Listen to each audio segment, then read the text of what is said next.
my name's Cadence, and I want to thank you for watching today's video. For today's video, we're going to be diving into the topic of celebrity activism and the effectiveness and ethicality of expecting celebrities to speak out about various political issues. Specifically, we're going to be touching a little bit more on Taylor Swift and what she has done to promote activism for various topics, where she has fallen short and where she has succeeded, as she is probably one of the most popular celebrities out there right now. And she has been very vocal about certain issues, whereas others she has shied away from. And we're going to try to determine why. If you like this video, make sure to give it a thumbs up and leave a comment down below for what more you'd like to see. And without further ado, let's get into today's video. Celebrities engaging in political activism is not a new topic. In fact, specifically in the music industry, celebrities have been key proponents and pushers of social and political change. The music industry itself is an inherently political industry, and the creation of music from jazz to hip hop to pop to R&B stems from the political climate of its time. Therefore, I'm under the belief that musicians should use their platform in order to bring light to different political topics that they support. I want to start off by talking about Dolly Parton.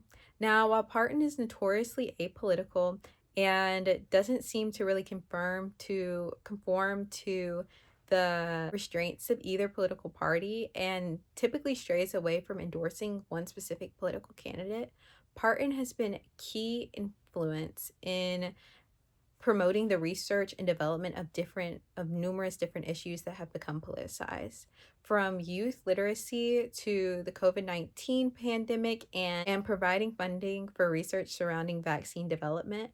Parton has proved to be a key proponent of social change, even though she doesn't do it in a traditionally activist way. She has mastered the art of using her buying power in order to push for issues that are near and dear to her heart without alienating her fan base, making her a beloved musician for all. I mean, there's not really that many people that hate Dolly Parton, so obviously she's been good at it. Artists, however, have taken more direct approaches to platforming different political beliefs, from artists like Saint Laurent, who have created entire conceptual albums surrounding different political topics, to artists such as Childish Gambino, who have made direct and explicit references to their different political and social topics within their music. Many artists have been very vocal about their positioning. Artists such as Chappell Roan have made clear demands for change within acceptance speeches and interviews. And for the most part, as we continue to progress as a society, these artists and their works have been a lot more well received. However, it wasn't always that way. In 2003, the Dixie Chicks were performing on a tour in London. One of the singers stated that they were ashamed that the president came from Texas. This was in reference to President George Bush and his impacts that he had in contributing to the war on terror. Following this, they received a lot of backlash and were blacklisted from many of the top country radios, charts, and kind of fell into obscurity shortly after that. The Chicks served as a reminder that in some realms, while music is inherently political, musicians are always consistently taking a chance when it comes to promoting the issues that they support. Many artists, such as Parton, have used the Chicks as a warning. Don't get too political. You can use your buying power and you can allude to certain things, and maybe if you just tiptoe around what you really mean, then change will come. But if you're too direct, if you're too forward and too crass, you will ultimately end up like the Dixie Chicks, with your career in a sharp downward spiral and alienated from the industry that you once viewed as your home. Despite this, artists have still made strides to promote issues in political activism, including artists such as Olivia Rodrigo and Sabrina Carpenter. Music from Rodrigo and Carpenter's albums were used in relation to President Donald Trump's campaigning and the U.S. Department of Homeland Security's promotional work. These artists, instead of simply letting it go in fear of alienating potential members of their fan base, decided to speak out against the use of their music by these entities. Both artists have been extremely vocal about their political opinions, with Rodrigo distributing birth control at her concerts in the wake of the overturning of Roe v. Wade, and Carpenter performing her hit single Tears at the VMAs in support of trans rights, following the passing of various legislation that inhibited the rights of trans people within the United States. These artists were not afraid to speak up for minority members of their fan base, even at the risk of alienating those who might have disagreed with their stance. The Chandler Institute states that for most celebrities, their interest in politics is driven by two factors. First, they must be genuinely interested in a political issue or cause. Second, they recognize the beliefs of being admired and see a need to shape positive personal image. Being involved in a good cause helps celebrities distinguish themselves from tabloid celebutantes and assist them in being taken more seriously. Overall, it helps to construct a powerful personal brand that yields positive benefits for them professionally. In this, Chandler Institute describes a transactionary nature of being a political celebrity. Celebrities don't just face potential losses from taking political stances. In fact, being political is often a more marketable and beneficial move for these celebrities. So, why don't they? Now, Taylor Swift is no stranger to approaching political activism. She, throughout her career, has platformed various issues such as women's rights, LGBTQ rights, and gun control. Swift first began playing with a more politically activist persona in 2018. October 7th, her career began to shift. Swift endorsed publicly a candidate for the Tennessee senator race. This was the start of her political activism. This was the first time where she deliberately and intentionally endorsed another candidate and took a stance on political issues. In the Miss Americana documentary, Swift talks about how she felt a sense of need to talk about the issues that she believed in because many people were in doubt of where she stood. In a Vogue interview, Swift states that maybe a year or two ago, Todrick called and I are in the car, and he asked me, "What would you do if your son was gay?" The fact that he had to ask me shocked me and made me realize that I had not made my position clear and out loud enough.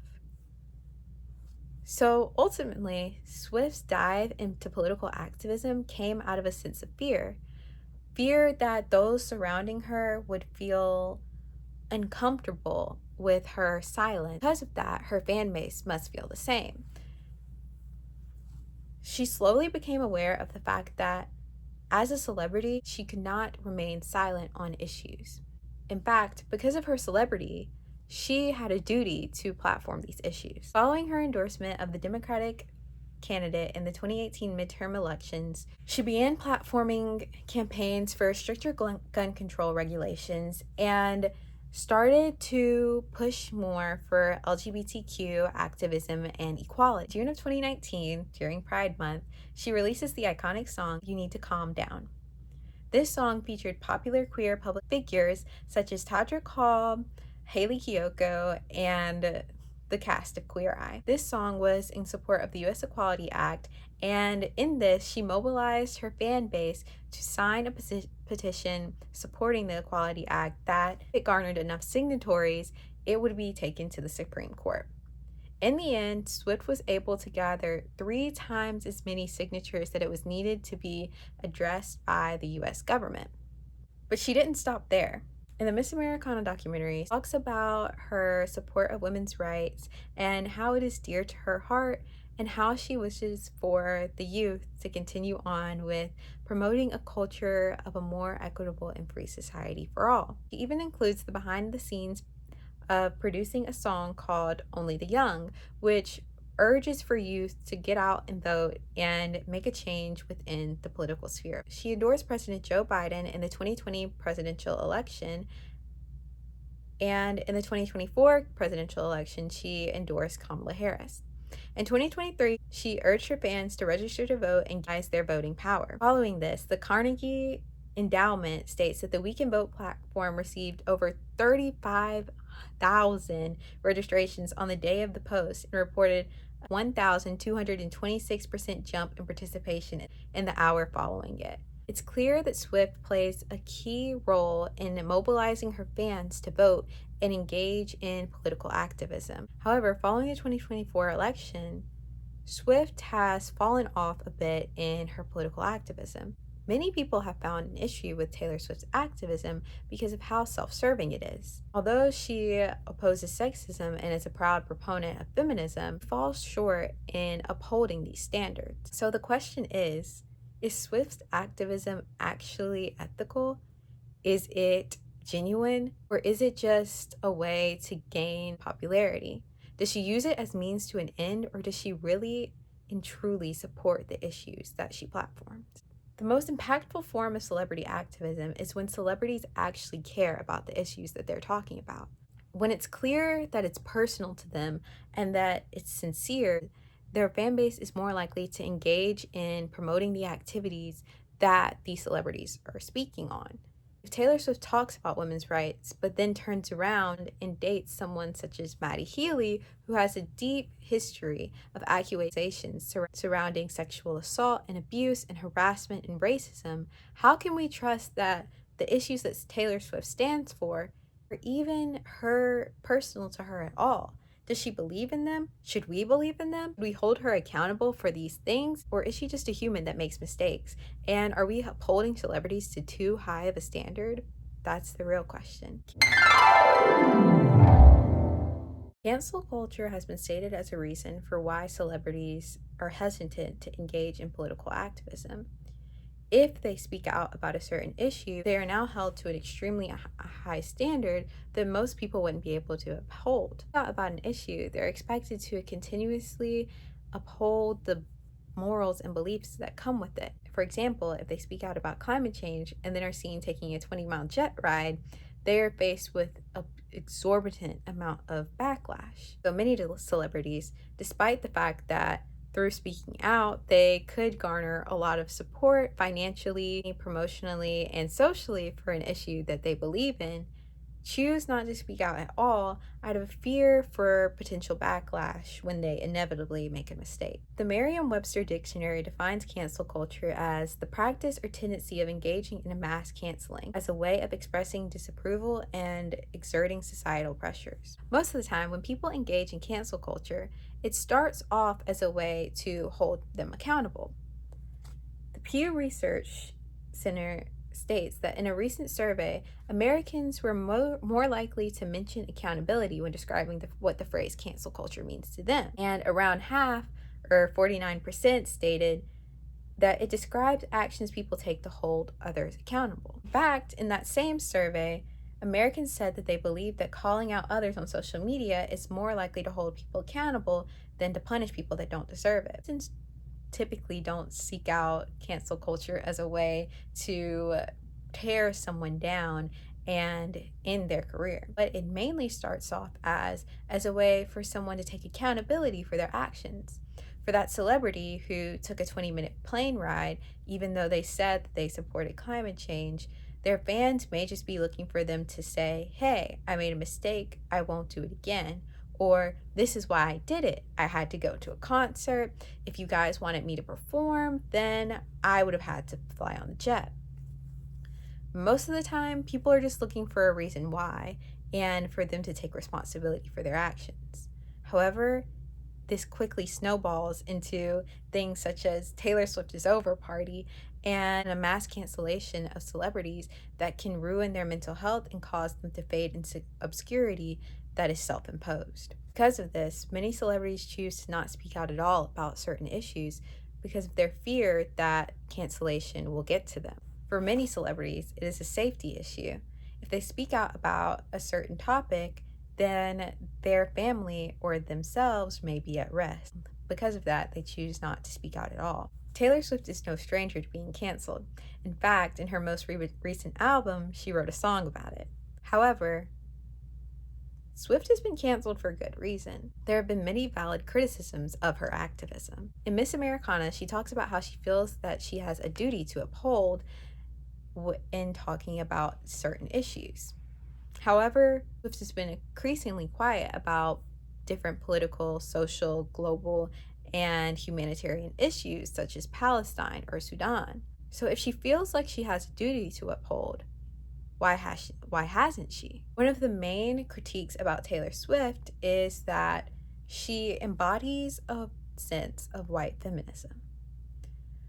Taylor Swift has been a champion of women's rights. She has talked about it endlessly through her documentaries, interviews, and even songs such as The Man. However, her feminism is not all that intersectional. In the Code Switch podcast, Taylor Swift and the Unbearable Whiteness of Girlhood, the podcasters mentioned that Swift oftentimes doesn't really touch on issues that are related to BIPOC women. In fact, within her fan base, many BIPOC women face discrimination from white supporters. Swift hasn't really done much to making these fans feel like they're seemed welcome. Taylor Swift is very selective within her feminism. And in fact, she surrounds herself with people who have racist, homophobic, and transphobic allegations. Her infamous Taylor Squad is filled with celebrities that have histories of a problematic past, including those such as Blake Lively and Carly Kloss. Although celebrities should not be held responsible for the actions of their friends, it is true that friends are a reflection of your own personal beliefs. And if your friends do stand beside something, then if you don't come out and deliberately reject what they're saying, you are complacent. Notably, Swift dated Maddie Healy, the lead singer of the 1975.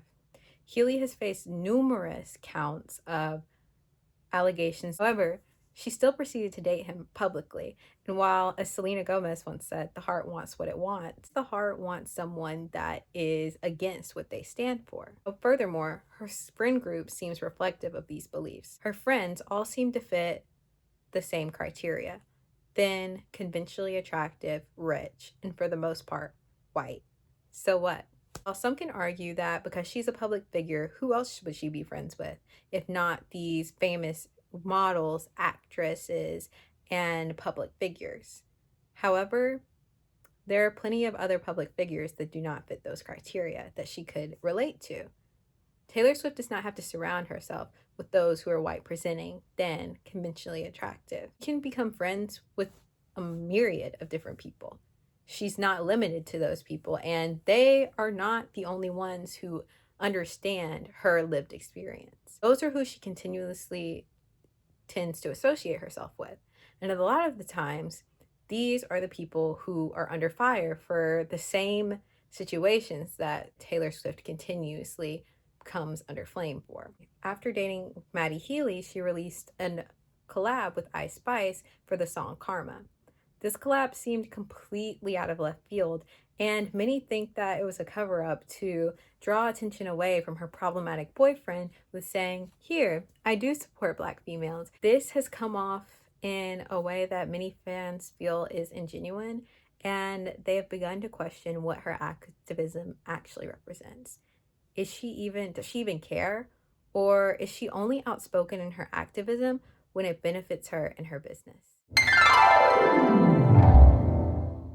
Taylor Swift, without a doubt, is a businesswoman. When people tend to think about Taylor Swift, they think about Taylor Swift the person. But who we know as Taylor Swift is less of a person and more of a business. Swift has been known to have a very intentional and groundbreaking way of promoting her albums. In Love and Business, Taylor Swift is a celebrity, businesswoman, and advocate. An essay by Paul Thurberg, he states, Swift has developed various merchandising opportunities, including a line of fragrances and signed lucrative sponsorships, endorsement and promotional deals with Keds sneakers, Diet Coke, and most recently Capital One Bank, among others. Swift has been very intentional about how the way she promotes herself and her brand, the way she operates, the way she moves. She is a corporation, and she has the duty to uphold her public standing. When Swift takes a political stance, it is incredibly calculated, as outlined in the Miss Americana documentary. Everything that she does has to be weighed. Can she make this move? Will her fans agree? Or will she alienate herself in a way similar to the Dixie Chicks. It is without a shadow of a doubt that Taylor Swift's main goal is to make money, as many people is. I mean, music is her job. For her newest album, The Life of the Showgirl, she has released over 32 album variants. Her songs have been top of the chart, and she has continued to make millions off of her fans.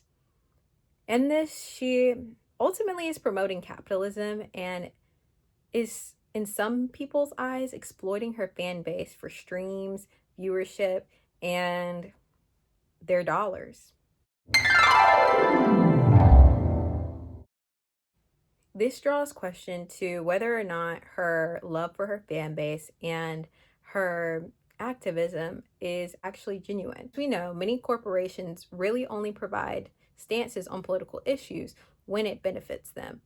This can be seen as with the changing political climates of each president, brands will shift from uber liberal and accepting to more conservative, centered around issues such as LGBTQ rights and anti-racism. However, they don't really make a clear stance, and their position varies based off of the public exception. However, if Swift wants to operate and treat herself and her fan base as a business, she must approach her politics like one. Instead, she makes her fans feel like each issue is extremely personal to her and genuine. So when she makes a mistake or goes completely against what her supposed beliefs are, many fans wonder, is our relationship with Taylor how we really imagined? Do we know Taylor, or do we just know this idea of her? It breaks the mold and the carefully constructed image of Taylor Swift, the person, and it gives fans a look behind the curtains to see that this really isn't Taylor Swift, the person. This is Taylor Swift, the brand. And fans don't really seem to like that. Taylor Swift has built her career off of her fan base. It's like a cult podcaster state. Taylor Swift's main appeal is the idea that she can make her fans feel like they know exactly what she's feeling. She writes like she's reading from her diary, and they feel as though they are connected to each and every part of her life. They can find a connection into the songs, and because of that, Taylor Swift is more of their close personal friend instead of a public entity. Because of this, a weird parasocialness has developed between Taylor Swift and her fans. They put her to a higher pedestal because they believe that they know everything about Taylor Swift. They know what she stands for, and they know how she should act and behave and how she should address her politics.